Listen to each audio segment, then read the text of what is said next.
Hey, there are whole countries like that, you know? I read in a guidebook about Denmark once. They're all like an old ketchup bottle. At first, nothing comes out, and then eventually all of it comes out all at once. So, yeah, ketchup. That's amazing. Yeah, that's kind of me for sure. Except no one's willing to keep shaking the bottle.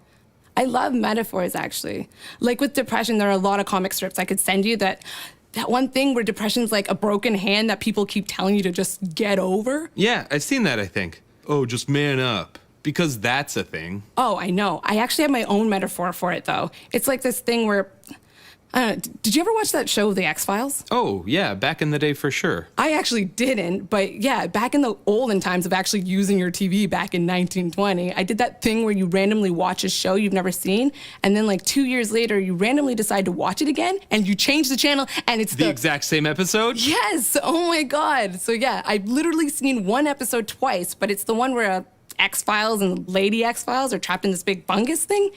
And it makes them hallucinate, and they can't tell if they're awake or dreaming, and it keeps tricking them into thinking they've escaped, but they're still trapped. And that's kind of the basis for my depression metaphor. It's this thing where you keep slipping into another reality, and you don't notice, and then it's too late. Oh, okay, so like, you're telling yourself you suck, even though you know you don't. And even though you know it's not your real voice saying that. Yeah, it's not like you're trapped in a fungus, though. It's like you're sitting in your living room and you're talking to someone about your problems, and they're just laying into you about how shitty you are, how you might as well not even bother dating because you're just going to be wasting everyone's time. And you're kind of nodding along, and then you look up and you realize you've been talking to like depression guy.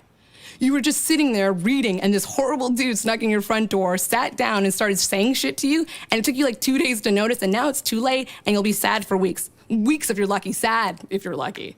Depression guy. I'm just picturing like the stereotypical mustache villain who ties people to train tracks. Yeah, exactly. Except he's dressed more subtly, like he belongs there. He's camouflage, he's all articulate too. He's like hipster mustache villain. The modern version. He blends in so you don't see it coming, but then he suddenly annihilates your self-esteem before you could remember that this keeps happening. That's kind of how I see it anyway. I swear to God, I have to think of depression as this outside entity that tricks you into forgetting reality, because intellectually, I do know that I'm all right, that I'm good and kind to everyone, that the number one symptom of being a bad person is not worrying about how good of a person you are. There's just this total asshole that keeps sneaking in and ruining your life, and you're trapped. And then suddenly, it's been a week since I left the house, and the cycle continues. Yeah, it's some X-Files stuff for sure, eh?